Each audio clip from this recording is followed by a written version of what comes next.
Today's COVID update is brought to you by Fulltech Systems, your technology center, where you'll come for the price but stay for the service.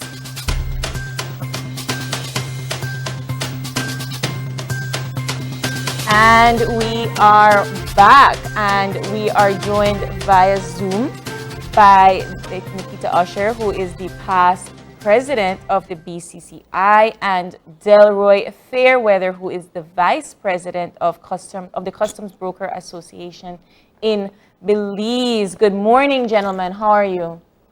Good morning. We're good. All right. Well, this is a conversation that we've been having for the past week, and I just want you all to tell our viewers and talk to our viewers about how this is affecting the CWU and the PBL. Can you give us a little bit of information on the situation so far? There have been news reports as of, I think yesterday, we thought that there was going to be a little bit of a light at the end of the tunnel, but so far, nothing. So can you share with us a little bit of status in that situation? Delroy, here to you. Yeah, good morning. Good morning, Belize. Good morning, Marlene, April, and Nikita. Yes, basically, we are hearing the same thing that you guys are been hearing. There hasn't been any official position as yet insofar as the CWU members returning back to work. It seems as if they are still in negotiations, and we're waiting to hear the outcome of the negotiations to see if there will be any positive income. For now, we have had 2 vessels which have diverted down to the port of Big Creek. We have presently 2 vessels in harbor at Anchorage, one which contains fertilizer. And then there's a next vessel that just came in from the transshipment port in Jamaica, which is also sitting out in the harbor and waiting to see if this situation will be resolved. If that situation works out, then I would think that operations will commence back at the Port of Belize Limited. Now, the crucial, I mean, there are 2 things here. There is the ongoing impasse between CWU and PBL, but there is also the impact of what this fallout has caused. The Belize Chamber of Commerce and Industry issued a release earlier this week outlining how this additional delay will have an economic impact, not just for businesses, but also for consumers. It also was an opportunity to talk about how shipping costs alone and delays that are beyond what's happening locally with the port have already been impacting prices. Nikita, let me get you to weigh in on that for a moment to talk about how this is basically compounding an already challenging situation. Thanks, Marlene. Indeed, the release actually took into consideration what is currently on the ground. As we speak, and prior to even this impasse, costs of goods in Belize have actually been seeing an inflated rate. And that's particularly for 2 reasons. One, we have the aspect of freight that has skyrocketed over the last 6 or 8 months or during the COVID period. And also bear in mind that that's a cost that is coming to the consumer at the end of the day, because it's calculated in the cost of landed costs that the stores or the supermarkets would then add to their cost of putting it on the shelves. But in addition to that, where a good also carry a duty, there's also the aspect of duties that are now higher than normal because of the higher cost of freight. Because there is a thing that is called in the business of freighting, CIF delivery costs, including freight, which means then that you take the cost of freight and you add it to your cost, and then duties are calculated on those goods, on the value of those goods, inclusive of freight costs. So already having a freight cost that is higher then gives you a higher duty for those duties, and the custom brokers can share that with you in more details. That automatically put the cost of the goods on the shelf a little higher than what we would have accustomed to be seeing pre-COVID time. So cost of freight, cost of duties impact now the cost. And that is where the inflation now that the chamber speaks about is now at a higher rate than some years ago. We're almost seeing in November, I think we're saying 5.5% or 6%. Over 5%. 5.7. All right, so that is already an inflated cost. Now, compounding that now is an issue where you have the impasse. And I heard in one of the media houses where someone said that it will not have any impact on that at all. But really and truly, we have to be careful, because when these ships arrive with these containers, their responsibility is to offload. And the longer they stay out there, time is running and you're paying that cost. Automatically, those costs start to add. Equally, if there's a decision taken where we have to divert these containers onto another port, particularly in Big Creek, there are those supermarkets, importers who are saying, you have just increased my cost because I have a higher inland cost. I know I was just having a discussion with Delroy, and Delroy is saying it might not be as much as what we're thinking. At the end of the day, though, it's going to be what arrangement is made with Big Creek Port, what cost will be involved in there, and if that cost is higher than what the Port of Belize is charging, automatically the cost of that good becomes higher on the shelves. So that is what we're facing now on the importation side. And that's the cost of getting to the port. But then you have the transportation cost depending on where you need to move your container. That's correct. So you could imagine what would happen in a container moving to Corozal. Now, I appreciate the breakdown in helping us understand how the cost of goods are arrived at. When the chamber put out the release in being able to outline how consumers will ultimately be the ones who will have to pay the cost, there is always speculation as to, well, why are the businesses going to charge us that? Why are they going to add that on to our costs? Do you want to explain that one? Well, I don't know that a business is in the business of not making money. Bottom line, I really understand that situation, but at the end of the day, the business has to cover its costs. And its cost is inclusive of all costs. Cost of goods, cost of freight, cost of duties and taxes attached. So all those costs become the cost of the business to get that good to their store.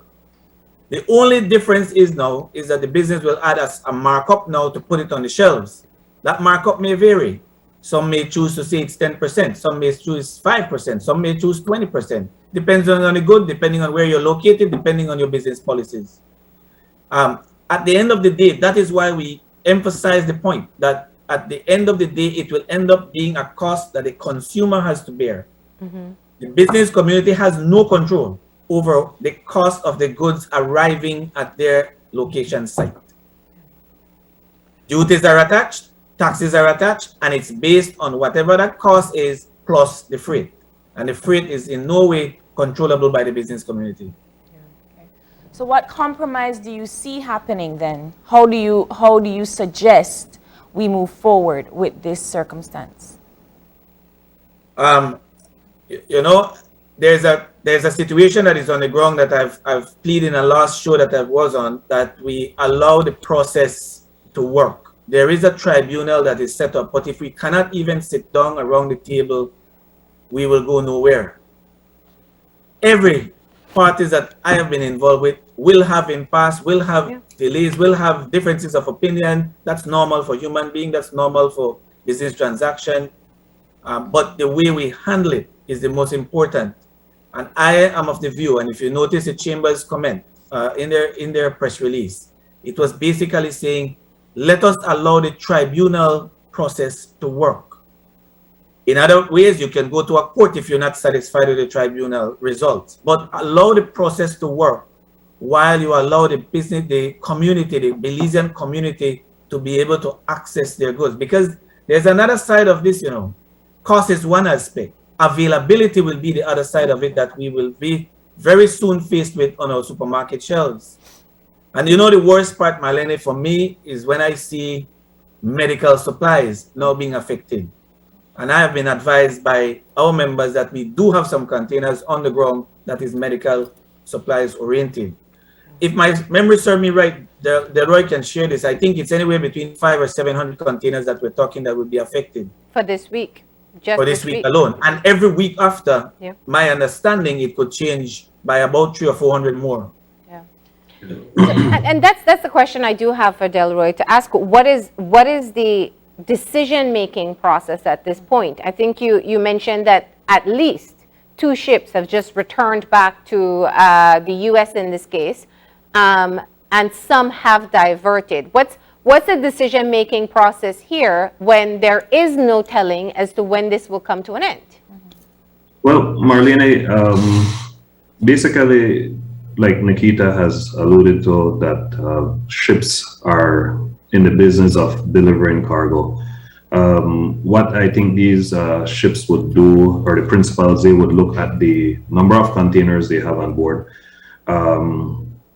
to see if it would be feasible to either return to the first port, well, the transshipment point, or divert and offload these containers at next port.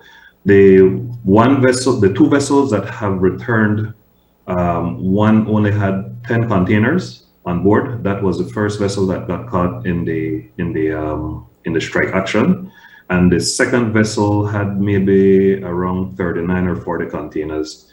That one returned on Saturday, if I'm not mistaken. But from there onwards, the other vessels made that decision, which was a Type A trader. That was one of the larger vessels that came in and that went straight to Big Creek. That came in, offloaded, and left. The Carib Mariner, which is one of the most popular vessels, which makes weekly sailings to Belize. That is the direct shipment from Miami. They went ahead and they went down to Big Creek. I think they offloaded yesterday. The Midnight Czar, which is a next transshipment vessel from Jamaica, that is the one that is currently out at the anchorage in the Belize City Harbor. And of course, the fertilizer. And I would want to touch on the fertilizer because what happened, you're looking now that this fertilizer vessel, if it has to go down to Big Creek, I'm not sure if the owners have made any decision as so far as that as yet, but the transportation cost will definitely be a factor on that, because you're looking now at 2.5 hour trip. I can't, maybe Nikita could see how many miles we're looking at.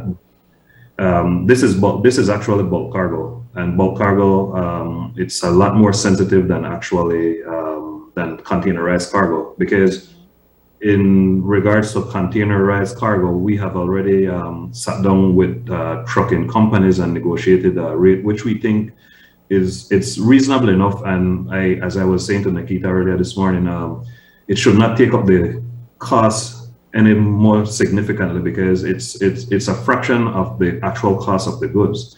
What we're looking at is actually the logistics and the time to get the containers from Big Creek to Belize City. The area of the country which would be impacted the most will be anything outside of Belize City, which would be the northern districts. Because now it might, the numbers that we're looking at to move a container from Big Creek Port to Belize City would be 1,000 Belize dollars. And to go up to Corozal, it's probably around $2,500. But if you take that cost and you divide it into the cost of the items in the containers, really and truly, it shouldn't make much of a difference. The issue we're looking at right now is the time to get all these containers delivered to all these importers. Now, the decision to speak out, and I know both of the chamber, other members from the private sector, and even your association, Delroy, the decision to speak out this early, it seems to be, it's a cautious one, because what I hear from you is that you don't want to put blame on either side, or pick a side, I should say, but you also need the situation to be resolved. Right. And I have heard, ironically, I was on I was on a talk show the other morning, and I heard my name being called out I've been singled out as one of the persons who are a proponent to divert vessels to Big Creek. Now, I don't know what kind of powers I may have to have done that. My job as a custom broker is to ensure that my client needs his cargo. So if the vessel owners makes a decision that they want to get these cargoes diverted to wherever, our job is to ensure that we clear it. The beauty about what we do, the Assoc program that we utilize allows us to work from anywhere in Belize. Like I said, we have to now work on that logistic part to see how we could get those containers in. Fortunately, the customs department have, which we're a very close partner with them or stakeholder, they have put in some measures where we need to see how the process, like Nikita said, you need to see how the process will work. Yeah. And if there's any need to tweak it, then we will tweak it. But we basically, again, like I said, we are no strangers to working and clearing goods from anywhere that it arrives in the country, whether it's Punta Gorda, Benque border, Big Creek Port, Belize City Port, the northern border. We will do what we need to do. And again, like we rightly said, we're not casting blame on anyone. I empathize with everyone in this situation because from the owners of the vessel, the stevedores, the port of Belize, the merchants, and by extension, the Belizean public, because again, like I said, some people may take this opportunity to now do a little bit of price gouging. And again, I would really want to ask the chamber to, look at this very closely. Let's look at the facts, let's look at the numbers, and because price gouging has been happening, I'll be honest with you, from the pandemic. Yes, and I will attribute it to the rise in costs of getting goods into this country, because I'll tell you the freight has risen to 300% to 400% of the cost of the goods. So imagine if something used to be $1 to import into Belize, you have to add $5 to that just to get it here now. And these are external factors of the pandemic. This is happening without a 1 week delay in clearing your shipment. No, definitely. It's interesting that you say, so you're being accused of encouraging diversion from the port itself. Because as an outsider looking in, you see two things. There is an impasse because of, and it originally started with the issue of the sugar redundancy. That's one of the things that Steve Rose has been talking about. Essentially a loss of business that the Port of Belize suffered. But now they're losing more business if ships are diverted to the south because they have to be, because people need the goods that they have ordered or purchased. It's a deja vu moment again, because you brought up the sugar, and we have a lot of discussions amongst ourselves, with colleagues, people from the business community, the shipping agents, even some of the people from the port, when we go there to release cargo. And I'm telling you, there's a genuine concern, because people would really want to see this situation resolved, because if there's no resolution in it, and imagine if cargo starts diverting down to the port in Big Creek, it's not like the monies will be definitely, the significant income will be lost from the port. The stevedores definitely will be losing income likewise, because now you will see a shift in where the operations will occur. What this does, it actually gives the South more business, because then you're looking now at either persons from Belize trying to maybe set up shop, for lack of a better words, in the south. You have the transporters who are down south.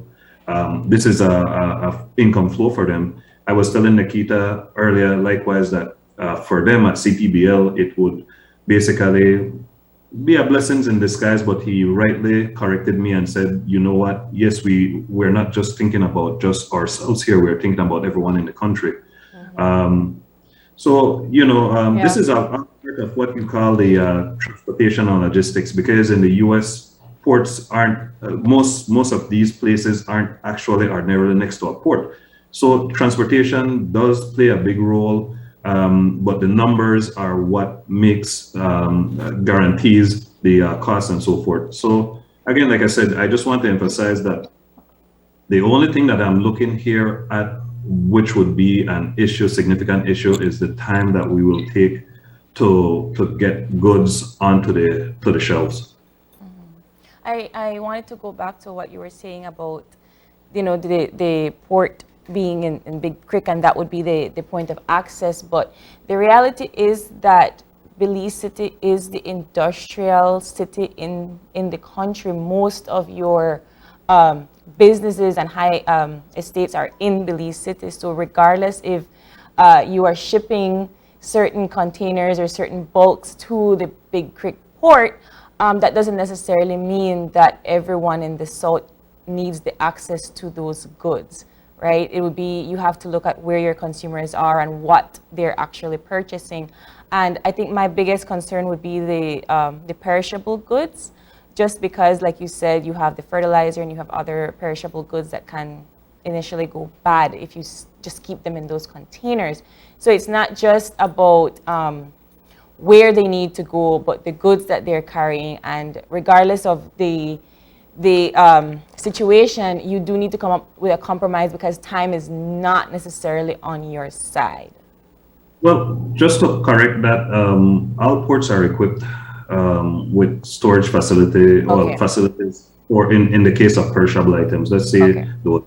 And I'm pretty much sure the relationship that we have maintained with the Customs Department, items which are considered to be perishables, they will give that priority. Like I said, we have sat down, we have already contacted the Customs. They have sent out a release to us in regards to how they will be dealing with release of containers. Belize maybe need to start moving from a 8 to 12, 1 to 5 type operation. We need to do things modern now. We may need to look at Saturdays, Sundays. The world does not stop because with the typical work day. Yeah. A lot of people work at night. Let me, and that would be another negotiation that has to take place. Let me bring this back to Nikita. Nikita, I know you're here, and this is not an issue of today. There have been challenges in the past in being able to hammer out deals, and essentially it's the shipping industry that kind of gets held hostage. Let me just talk about what your thoughts are on where we are today. Well, I think let me just follow up on a discussion that was happening earlier. Yeah. It's important to note that the fear that could come from this, and I'm sitting here thinking the stevedores on the other side, where if we continue to allow shipping lines, and that is their call, it's not the custom brokers who decide if a ship goes south or not. Yeah. It's not the business community that decides that. It's the shipper that decides where would be best for me to call, and that is determined by business traffic as well as the feeling and the treatment that they receive at the respective port call. It could very well be that if we allow them to get down to Big Creek and Big Creek is able to port them, don't be surprised if you see down the road that a Zim vessel now starts to call down south, which could now lead to major problems up in the city from a people's job standpoint and from a Port of Belize standpoint in terms of business traffic. Because at the end of the day, that is a fear that could come from all this. While we're trying to solve a problem, it could result in that type of situation. That's a discussion that the shipper and the port engage in. Nothing to do with custom brokers, nothing to do with chamber, nothing to do with the respective business houses. I want to also point out that in no way is the chamber encouraging or tolerating or condoning price gouging. We would call out any member if that ever becomes an issue. This is not the time for us to do such, but I'm cautioning that with all those situations that is in front of us, increased freight, duties calculated on cost plus freight, there could be and there will be cost increases on the shelves. I'm hoping that our business people are conscientious enough to know that this is not a time to be gouging out it. And if we are ever are knowledgeable of that, we will call them out. So no, with respect to the situation that we're dealing with imports now, we're not taking into consideration the export side. And that is a major, major concern. I heard on one media house earlier this week, and I've been following it because I have to stay in tune with it, because I have been on the phones, working the phones the entire weekend, trying to see how will I get my containers out. Now, in that situation, I'm dealing with a CPBL situation, but every exporter is in the same shoe. We have, right now, we have locked up inside the port. I have about 6 containers locked up in the port, can't move. Customers asking us, when will we get our goods? Now, let us understand the effects of that. When you put value-add products onto supermarkets overseas and the product does not arrive, there's an obligation side of that that you have to now try and build that relationship back with your customer. But then there's a loss of possibly space on the shelves. You think the supermarket, they want to see an empty shelf? They don't want to see that. If your goods did not come in, somebody else takes that spot. Then you have to now go and lobby now to try and get back that space. And getting space in a supermarket is not cheap. So that relationship that you've built over the years, these type of situation damages the relationship that you've built. That is important to note. What does that do? Now, we might be saying that that means nothing to us on the ground. Yes, it does. Because what it does now, it is employment that we're hiring to get these products produced. It is foreign exchange that will come to Belize. Now we have now stopped that at a time when we need it very most. But yet, so I heard on a media house earlier that export is not affected. On the contrary, export and imports are totally affected. When we say 700 containers, we were referring to imports and exports. It's not just imported containers. If you look at what amount of, I was listening to ASR, how many containers they did. They were doing close to 40 containers the week before the port closed. We're talking grains. We're talking citrus. You're talking, well, in this case, banana is going down south. So at least they are not affected. But exports overall is also affected. At a time when this economy cannot afford to have any of these type of losses. I'm glad that you brought it close to the ground, because when consumers go to a grocery store and they don't see it on the shelf, they don't think about how did it not get here. So they just move on to the next store where they think they'll buy it. And that loss for us is going to be great, because Marlene had rightfully mentioned earlier this morning, we're talking about people who they have to think about and calculate and budget how they're going to purchase their next meal, how they're going to purchase certain items to make dinner and lunch and so forth. And these are people that live on a day-by-day check, right? Yes. So they're the ones that will primarily be affected the most, because they're not going to be able to afford certain items after this. Well, let's ask the question right now. This impasse, who's benefiting out of this? Certainly the port is not making $1. Okay. Importers and exporters, and for example, myself, let's use CPBL, our product have to be cold stored, which means that I have to have a plug-in. The container can't hit the ship, so I got to put it inside the port and put in a plug-in into it to give it refrigeration. That is a payment that I have to now be paying to the port for X amount of days. Is it our fault why it did not hit the ship? No. It's an impasse that is causing that. That's a cost that we will have to observe. Now, so who is making money out of this? Nobody. The stevedores are out there on a strike. How will they have revenues for this week? And I'm sorry that this thing has to reach to this level. Really empathize with them, with everybody. I don't really think that we should be here. I think there's a process that we should follow. We should sit around the table and discuss how best, and if we're not satisfied, that there's always a court of law. I will not determine here whether or not they should have a separation package. That is not my call, because I'm not the court. Or the person chairing the tribunal. That's a discussion that has to happen, and I don't have enough facts to determine that, so I won't. That's not the chamber's position. Our position is that we have an impasse that is affecting the Belizean economy, and this is how it's affecting us, and it will end up affecting the Belizean public, whether in availability or in costs. Now, the question is, and I know yesterday the rumors were swirling, there was talks of government coming in to assist with, and I don't want to get too much because the Prime Minister had said that's not so. He hasn't been asked. But do you think that it is time for a government intervention? Well, whenever it affects the Belizean populace, I think it's important that the government starts to intervene and find their best ways to sit down and mediate. It's not to impose. Remember, this is a private sector driven enterprise. Yeah. It's two entities, it's workers and a private sector. And so the government could very well say that it has nothing really to do with me. But whenever it starts to now affect the entire Belizean population, and I think the Prime Minister was responsible enough to put a minister in, with responsibility for logistics to actually try and see how best you can mediate themselves out of this. Yeah. It is important that the government now starts to intervene. Mm-hmm. What's the biggest concern here for you?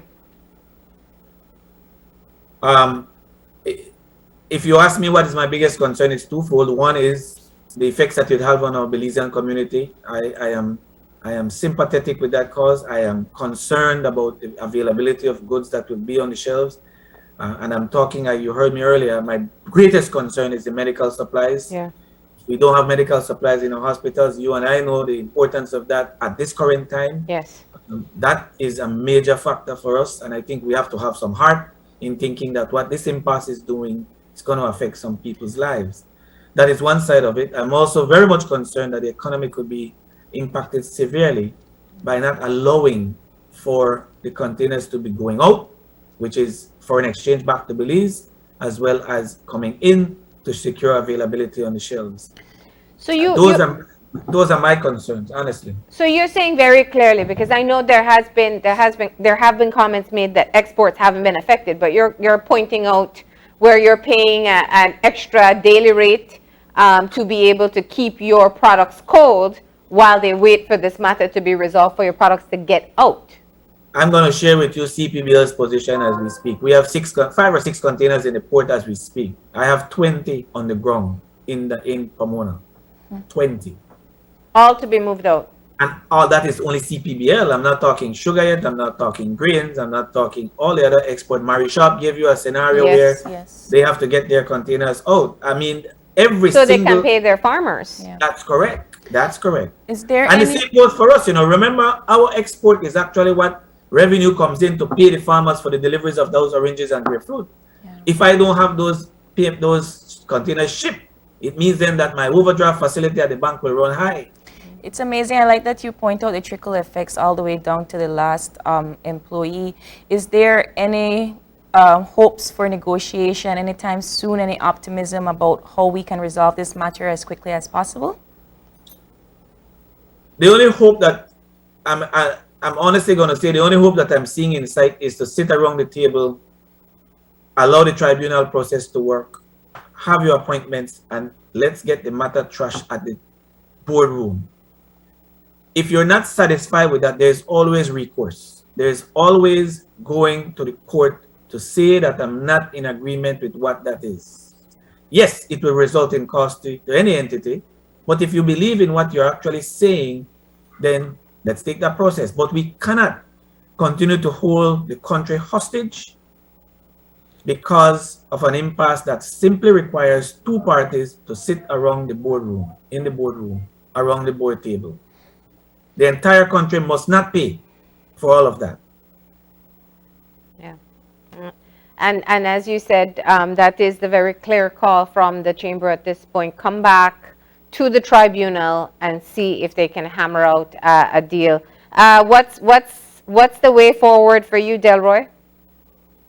Well, for us, like I said, we are like always what you would refer to as the first responders, because ordinarily, like I said, once the containers are coming in, we start making our preparations with our documentations and so forth. We were proactive enough to, like I said, reach out to the Customs Department, and they had already implemented their plans, which we are grateful for.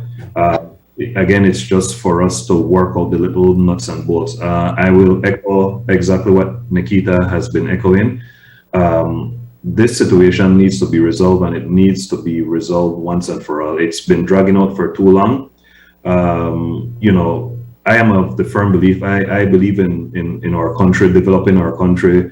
You know, I am telling you what we do as custom brokers and the interaction that we have with people moving to Belize. We sometimes wonder, okay, you know, what do you see here in Belize? These people, you know, they vacation where we live. That's one of the phrases that a lot of people use.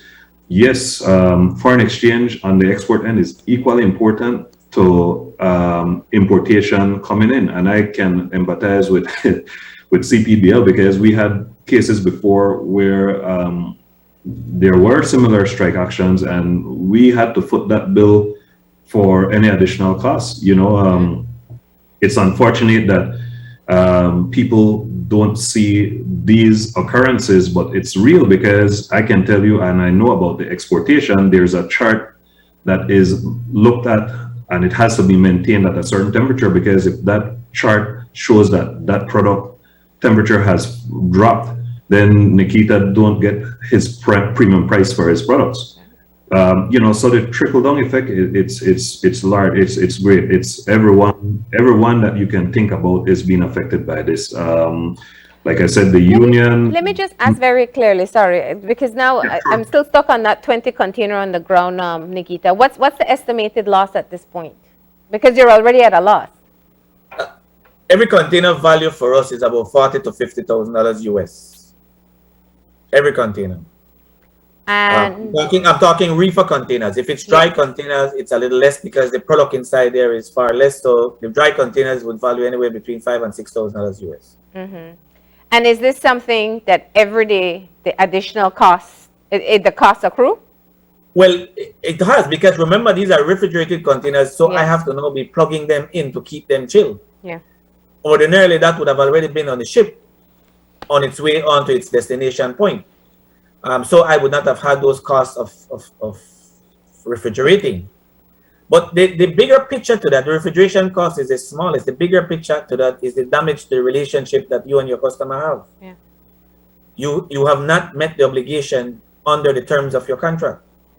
And the difficulty with that is, how do you repair a reputation of failure to delivery? That is almost, especially when you try and explain. I mean, I've been on the phones trying to make sure that they understand the report. Every single message from Mr. Lane that is sent out, I've sent to all our customers to ensure that this is not a CPBL failure. Yes, it's not an act of God, but it's something that is beyond my control. Yeah. I really can't move those containers. Yeah. Now, that's a loss. The loss also to the government side of that is the loss of foreign exchange to come to Belize. And when you're talking about international clients, they need predictability Oh yes. Oh, and yes. stability. That's what they don't sign a contract with you until you've built a reputation to show that you have the ability to deliver on schedule in terms of what they would want it. They will send you, I want the container here in my destination at this date. You do the calculation in terms of how early you have to ship it to arrive it there at that date. That's what our responsibilities are. Now, that is when you have a very good relationship with your shipping lines, ensuring with your port, ensuring that it can get in there at an hour, get clearance, and get out of Belize as early as possible. That is not the case as we speak today. Right. So what you're trying to say to us in layman's terms is that we could be seeing a loss with those relationships if we continue. Definitely. Okay, great. And that is a valuable part of this business. Relationship is something that we can't get rid of. It's without that we can't survive. And how do you see the border possibly being open in the north, probably sort of helping out this situation just a little bit? Is there any kind of optimism in that angle? The border opening for us will only allow us to have goods that we traditionally would traffic, for raw material side. That is normally what we would have from there. From the border standpoint, that is open for us to trade. That happens as we speak. Yeah. You talk about the north. An important part of the north right now for us to traffic export goods is a Mexico, Belize partial scope / free trade agreement. That is what would then encourage exports from Belize to move in that direction. Why? Currently, as we speak, Mexico does not have that agreement in place, and so every good that leaves Belize, export-wise, has a tax, has a duty that is attached at the Mexican side. So if we can have an agreement like we have in Guatemala, where our goods are free flow, then you could see much more products from Belize moving in northern direction. All right, well, gentlemen, you gave us a lot of information this morning. I think it's important to put this into perspective, how businesses and ultimately consumers are being affected, and the economy of the country as well. Delroy, thank you for breaking down the numbers. I think we should all be on high alert for price gouging. And it was a matter we brought up with the minister earlier this week. He says they are putting plans in place to do more surveillance. But of course, the major issue at hand is to see a resolution with this strike. Thank you for sharing your perspectives. Thank you too. Thank you very much. And with that, we're going to go ahead and take a break. Yes, and when we get back, we're going to be speaking with Diane Locke, who is the head of office at the IOM. That's right. We're going to be talking about migrant issues and the work that the International Organization of Migration is doing in the country. That's coming up in a few. Stay tuned. This COVID update was brought to you by Fulltech Systems, your technology center, where you'll come for the price, but stay for the service.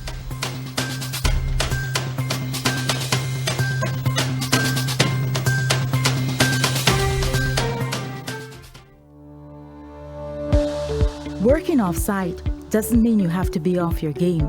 Studies have shown that simply adding a keyboard and mouse to your laptop increases productivity by 26%. Add a monitor and you'll be 35% more productive. At Fulltech Systems, we have what you need to enhance your remote work or e-learning experience. With devices such as headsets, video conferencing monitors, webcams, keyboards, mice, docking stations, all with the brands you trust. Keep connected with collaboration tools like Microsoft 365 Suite and Kaspersky and perform efficiently no matter where you are. Fulltech Systems, your technology center, where you'll come for the price, but stay for the service.